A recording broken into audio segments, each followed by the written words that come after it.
C'était 2016, on m'annonce que j'ai un cancer du sein, très avancé, très agressif. Wow. Et au moment où je le sais, c'est déjà dans sa forme la plus agressive. J'ai même des gens, ah, elle change pas de coiffure, on la paye pas ou bien? Ok.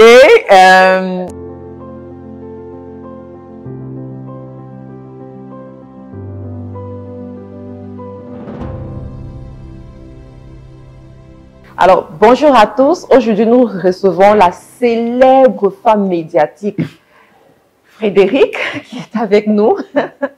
Alors, Frédérique, c'est la directrice éditoriale de Elle Côte d'Ivoire. C'est aussi une femme de médias chez Live TV.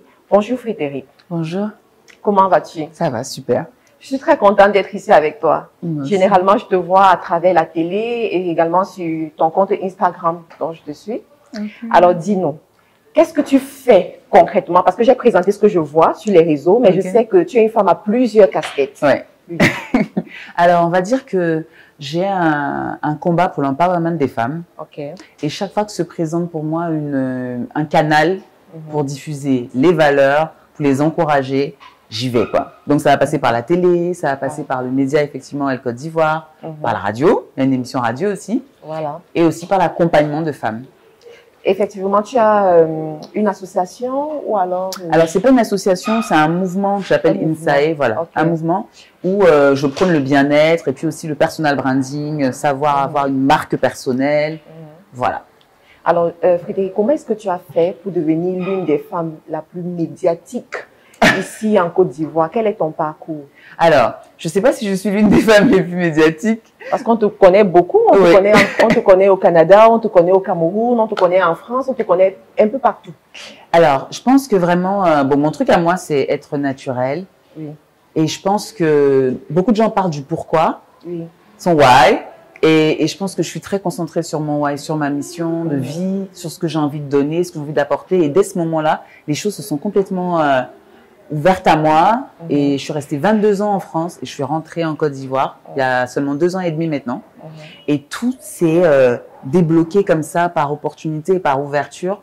Mais je pense que tout a commencé déjà avec l'identification de ma mission de vie et mon pourquoi.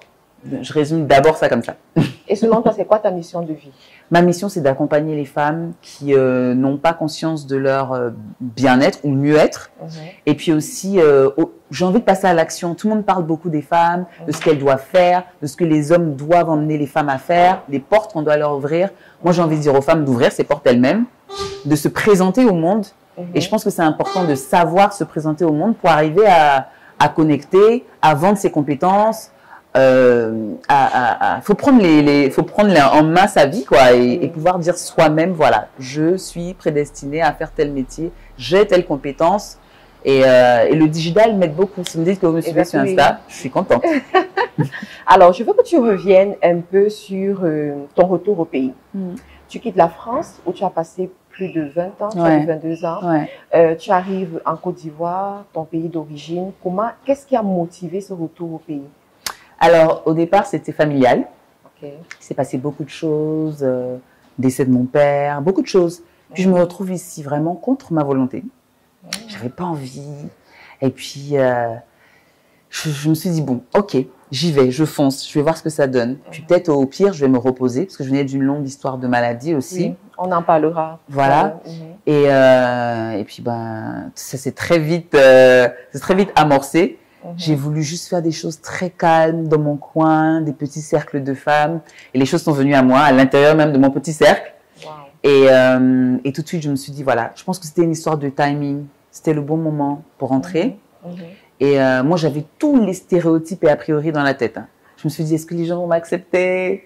Parce que j'ai une biculture. Et je suis pas française et ivoirienne. Et je me sens pleinement les deux. Et je me suis dit, est-ce qu'on va accepter ça dans un moment nationaliste très fort, que je ressens aussi, mais que je ressens la même chose aussi pour la France. Et je ne suis pas métisse. les gens valident si tu as des idées comme ça, mais que tu es métisse. Donc, quand on me voit, je sais plus à quoi je ressemble. Je suis ni à couture, mais ni française physiquement blanche ou métisse. Et donc, du coup, les gens, ils savent pas quelle étiquette coller. Et j'ai dû très rapidement être confrontée à ça et j'ai poussé quand même les barrières. Alors, comment est-ce que tu deviens la directrice éditoriale chez Elle Côte d'Ivoire? Partage-nous ton expérience.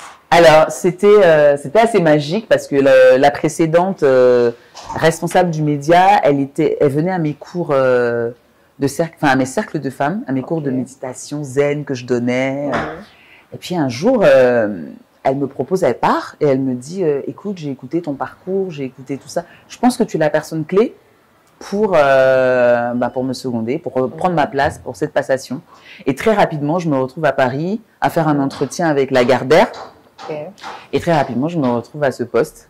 Wow. Et aujourd'hui, ma fonction, elle a encore évolué au sein de ce magazine et du groupe. Et voilà, donc je me suis retrouvée là. Et j'étais très heureuse parce que je me retrouvais dans un média à devoir pousser un média qui était local, mais qui avait une ADN occidentale. Et je me suis dit, on va faire notre chemin ensemble avec le média de s'implanter, quoi. Ouais, effectivement, je suis Elle Côte d'Ivoire régulièrement et je me suis rendu compte que de plus en plus, les activités sont poussées sur le digital.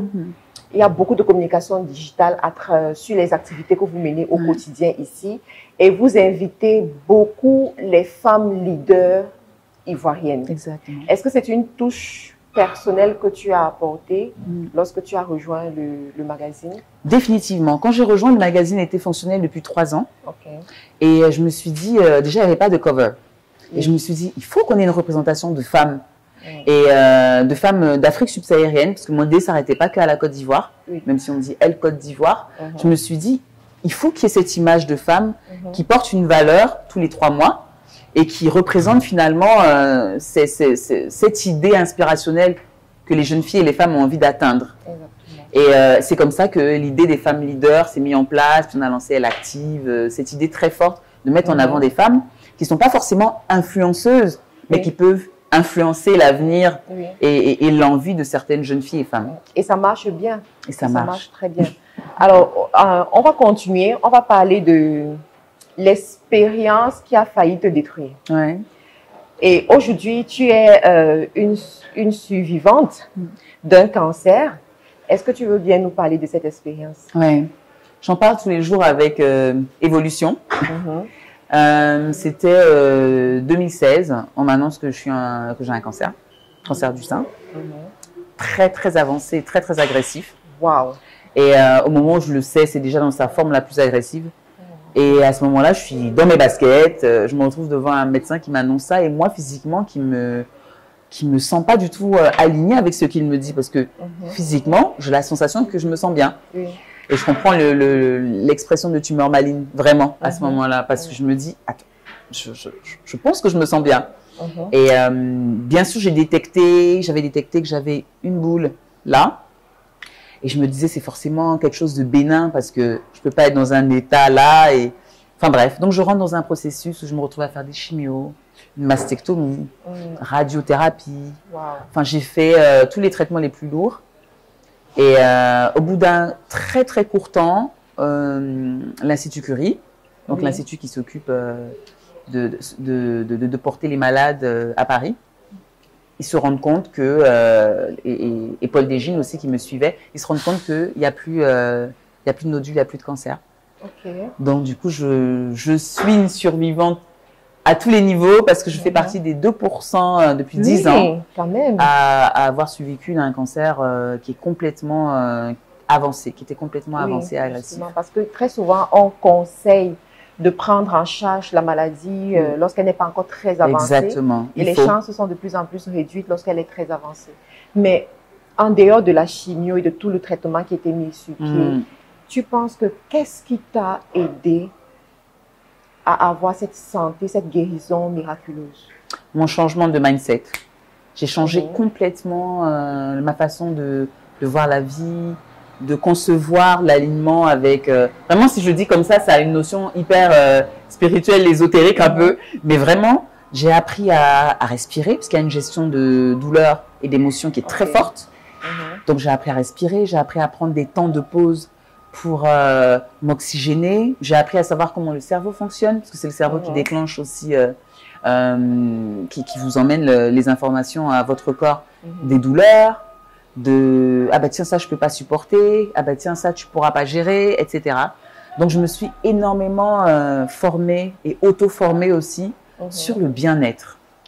Et ça m'a sauvé la vie, parce que face aux médecins qui me proposaient que des situations, on va dire, classiques mais hyper violentes, moi je suis allée chercher ce qui pouvait me permettre de survivre et de combattre ça malgré ce que j'entendais. Et après c'était ma famille. C'était le combat de voir mon mari comme il se battait, le combat de ma petite fille qui avait pas 1 an, le combat de voir, voilà, tout ce combat des gens autour de moi. Et à ce moment-là, il y a l'expression en anglais qui dit « fake it until you make it ». C'était ça. Je regardais, je me disais « ok, si tu as l'air cool, si tu as l'air de gérer, ils vont pouvoir le gérer, ils vont te renvoyer de la bonne énergie. » Et ils l'ont fait. Et au bout d'un moment, tu incarnes cette volonté. C'est juste... Vous pouvez ressentir toute l'émotion que j'ai en ce moment, parce que c'est rare. C'est rare de voir des personnes qui survivent au cancer, surtout lorsque la phase était vraiment très évoluée. Alors, est-ce que dans ton combat, tu as souvent affaire aux femmes atteintes de cancer aujourd'hui? Alors non, mais je pense que ça a été volontaire, parce que dans un premier temps, même malade, tout de suite, je me suis mise à faire des conférences, à prendre la parole. Et je gardais l'aspect... Non, je gardais l'aspect bien-être. C'était peut-être inconsciemment une façon pour moi de signaler aux femmes avant maladie. De s'écouter, de plus écouter son corps. Quand on arrive à une phase aussi avancée, ça veut dire qu'on s'est complètement déconnecté de son corps. Pour pas se rendre compte qu'on est à ce stade-là de la maladie. Et je sais pas, ce qui m'a intéressé tout de suite, c'était d'aller plutôt, de pas aller au secours d'eux, mais d'aller avant que ça se passe.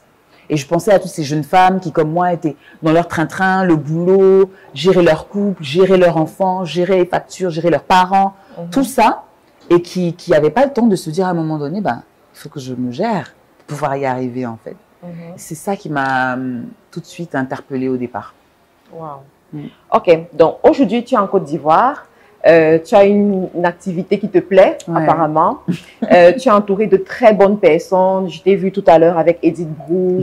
J'ai vu comme une fusion. Vous vous entendez très bien. Et avec d'autres présentatrices aussi qu'on voit sur le plateau de Live TV lorsque vous présentez les émissions ensemble.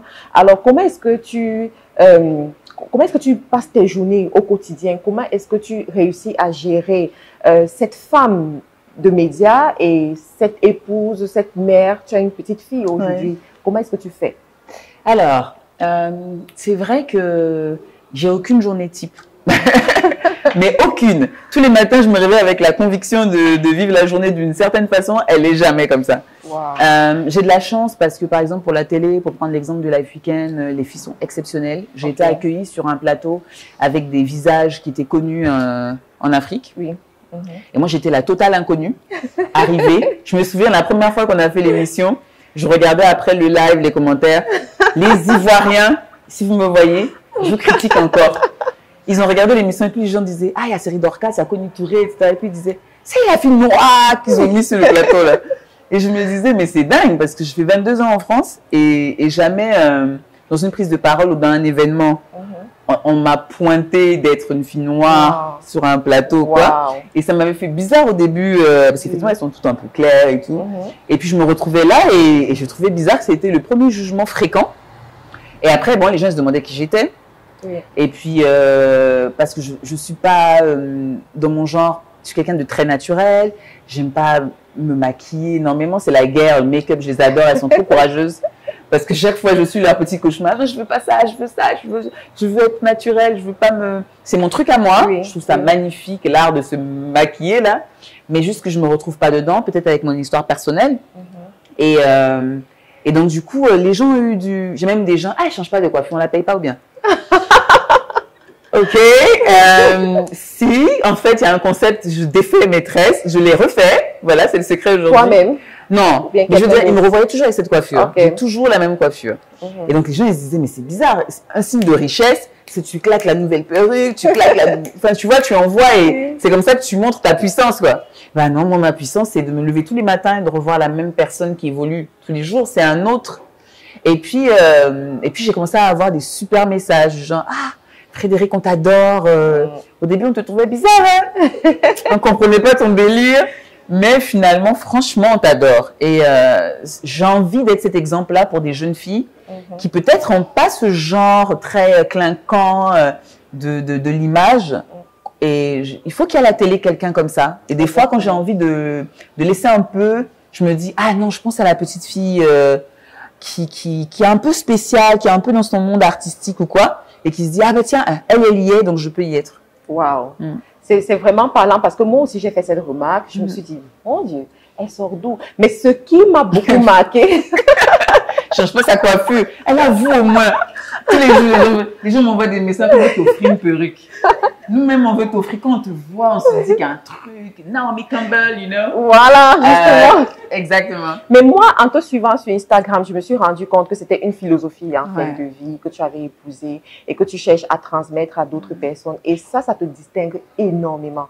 Ces valeurs-là de rester naturel dans un environnement qui est de plus en plus artificiel. Donc, moi, j'apprécie ça, j'apprécie énormément. Alors, je voulais te demander, alors, depuis que tu es en Côte d'Ivoire, est-ce que ça te tente de retourner en France? Alors, oui, moi, je pars, pareil, je suis dans une philosophie où j'ai déposé mes valises à Abidjan, mais je ne suis absolument pas fermée en France, qui est chez moi aussi. Et faire des allers-retours, créer des ponts, continuer de travailler aussi avec la France, etc. Voilà. C'est juste que j'ai décidé de poser mes valises en Côte d'Ivoire. En Côte d'Ivoire, très bien. Et tes parents sont ici? Oui. Alors, j'ai plus mon papa. C'est lui que j'étais venue enterrer quand je suis rentrée.